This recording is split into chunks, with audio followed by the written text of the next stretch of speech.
Good morning, guys. Welcome back to Stinson Farms. Hey, we got the GEHL 100 in the shop this morning. We're going to start on disassembling what we need to do to get the bottom auger pulled out of it. If you've seen any of the previous videos, you know the bottom auger is bent close to the back, and it's giving some issues. It's going to have to come out and either be replaced, repaired, whatever we can do with it. We'll know more about it when we get it on the ground. But this morning we got a lot of stuff to do to get it all everything out of the way to get it out. So I'm gonna start on we gotta get this PTO off right here. We'll get that off out of the way just to give us a little more a little less weight. Gotta pull this section of guard off. I've already got it loose. Backies take up bearing bolts off so the belt will be loose. I've already done that. Down here we got some more bolts to unbolt right here, and then this section to come off. Take this belt off, of course, and then this whole drive wheel section, shaft that runs through here, bearings and all will slide this way, and that'll give us room to get to the bottom auger shaft, which is sitting right in behind this wheel. But that's what we're working on right now. We're going to get that knocked out. Alright, I had to open my cover up to the hammer mill, or the screens here, to get a bolt out, so I'll just go ahead and show you this while I got it open. That's the auger down there that I'm going to pull out. And if you can see right here, there's some bolts around. There's a hole in the exterior wall. It's bolted on from the outside, and that should come out all in one piece once I get those bolts out, once I get all this out of the way. So that's our objective today. We do have some work we got to do on the back, sprocket and bearing and stuff we got to get off on the tail end of it, and we'll look at that in a minute. Alright, so I've got the guarding off from around it. I've already got these bolts backed off. I'll try to show you what's under here once we get it disconnected. There's two take-up bearings that set in here and that adjust on this screw and this screw. It shows you, it'll allow you to set your tension on your drive belt, and also it will align the shaft for proper belt alignment. You can turn it this way, so that's what those are for. I've got those backed off just a little. I've got a little bit of play in my belt here, and I'm gonna see if I can't get it to come off.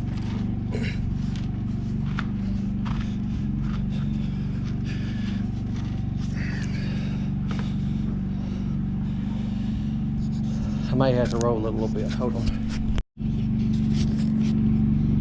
All right, I had to loosen it up a little more.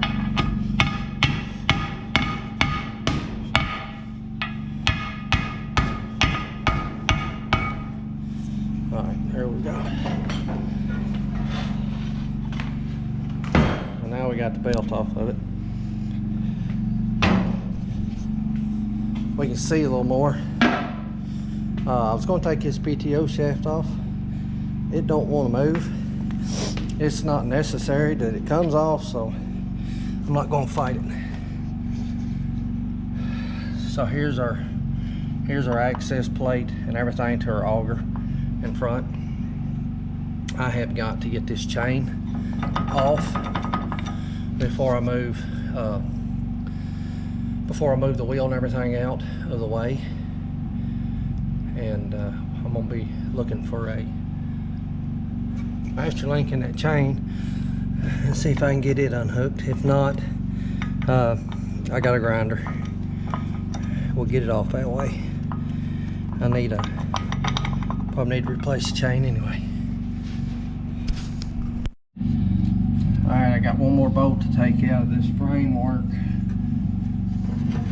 If I can get my hands where I need to get them.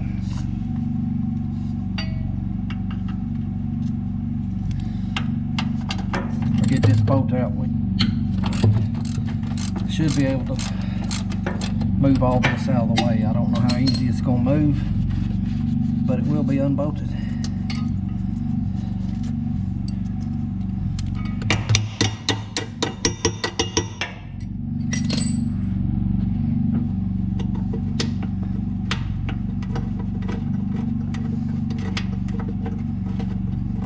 Alright, that's the last bolt. At least I think it is. I think I've found all of them.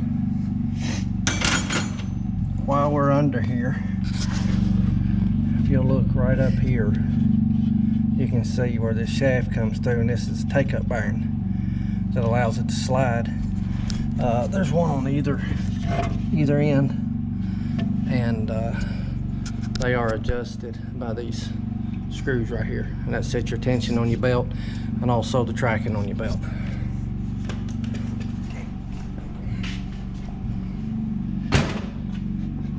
Let me get all my tools off of here.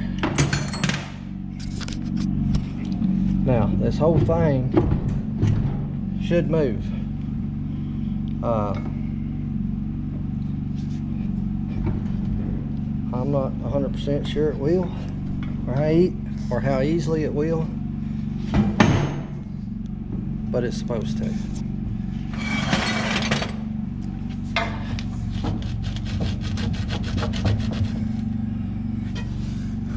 Make sure there's not a bolt. There's bolts back here. Yeah, I ain't done.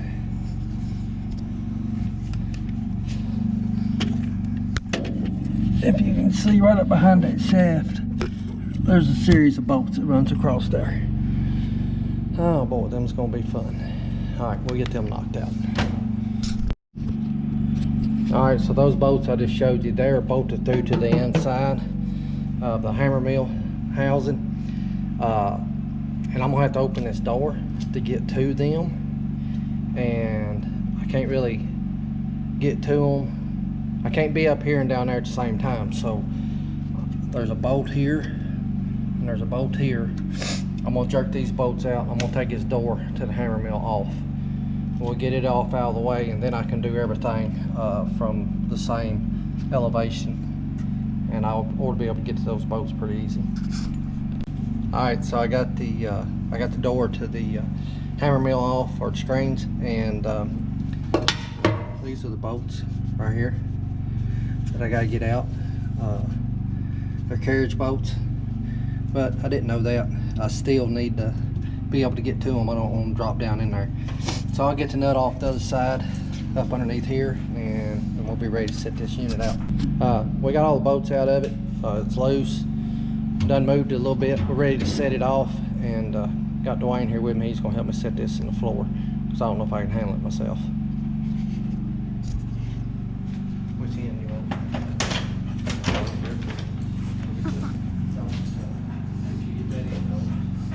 Put your hand.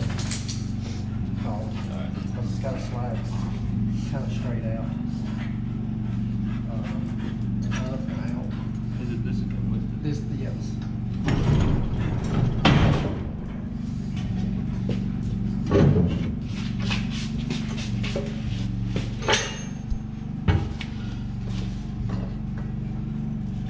That worked.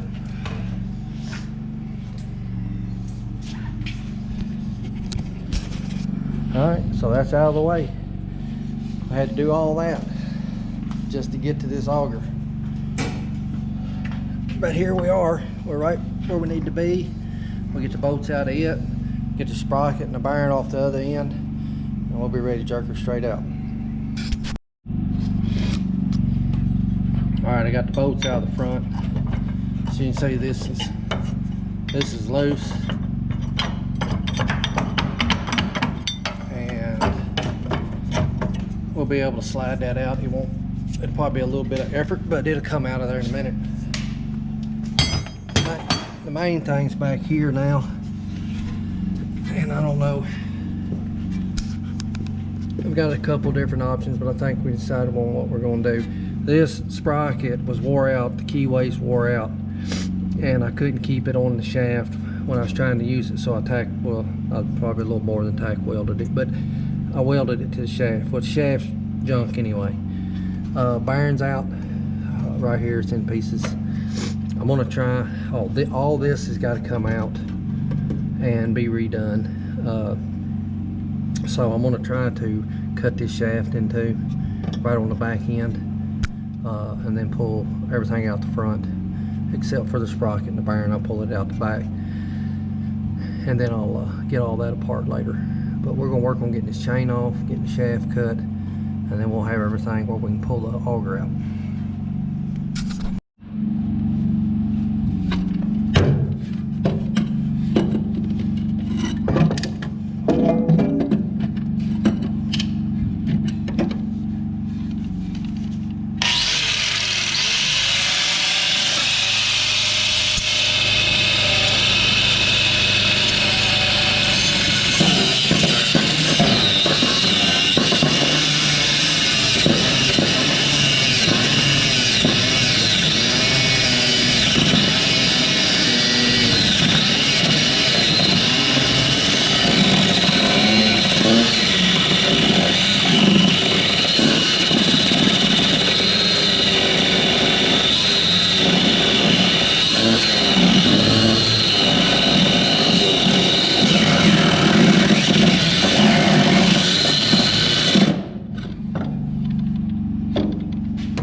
Alright, she's cutting too.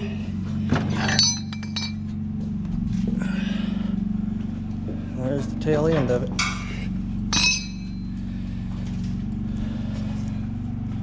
So now we'll pull her out the front.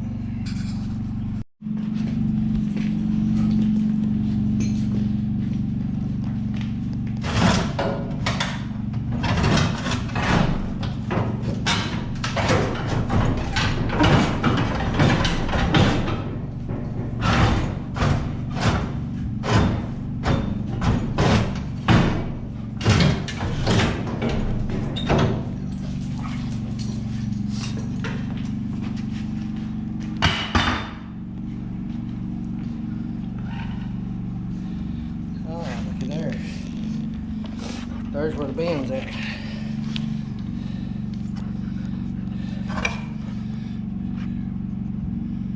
Huh. The auger itself's pretty straight.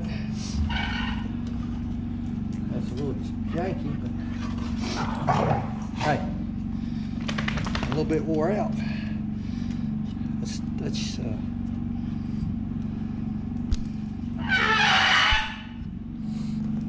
inside there.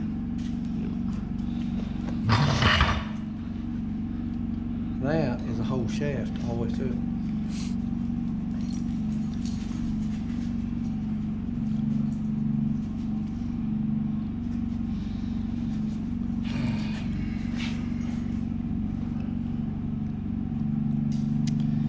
Yeah. I think the best thing to do, take it to machine shop. Let them do a little magic on it. It doesn't have to be perfect, I just want it to be straight. These flights need a little attention to them. A lot of attention, actually.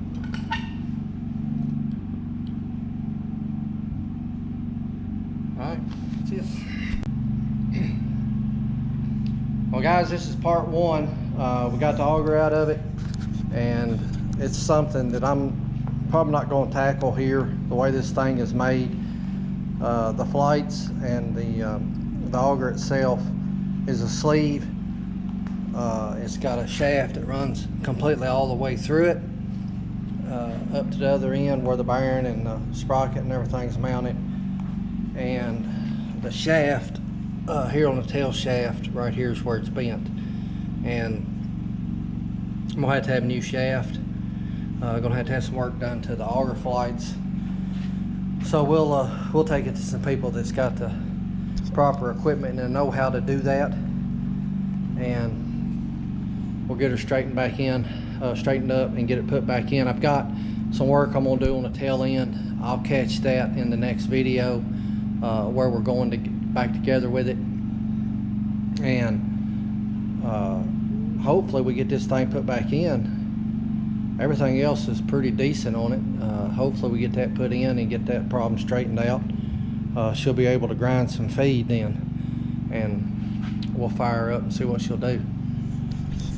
But guys, this is going to be video number 1. There'll be a second part to this. I don't know when I'll get around to that. Depends on how quick I can get this shaft in and get that repaired for me. Today is December 31st, New Year's Eve. I want to wish everybody a happy new year going into 2023. And whatever you do, wherever you're at, I hope that 23 is a good year for you. Farmers in particular, I hope we have a good crop year. Hope everybody is anticipating a good year, and I hope everything's good. Hope the weather's a little better and cooperates a little bit more this year than this coming year and what it has in the past. But we deal with what we have to, and we can't control the weather. There's a lot of things we can't control, so we just do what we can and get by and make the best that we can with what we've got. And farmers are good at doing that. They're very good businessmen. The world may not look at a farmer as a businessman, but there's a lot of business decisions that goes into it. And you're running a business, and it's a lot of obstacles out there in your way that you can't control, and it makes it tough sometimes. But hopefully 23 will be good. Hopefully the grain prices will stay up. Hopefully input costs will go down, and everybody will have a prosperous year. But guys, I really appreciate you being here, and I thank you for watching. And we'll get back putting this old GEHL together when I get this auger repaired, and we'll be grinding some feed here before you know it. But guys, we'll see you next time.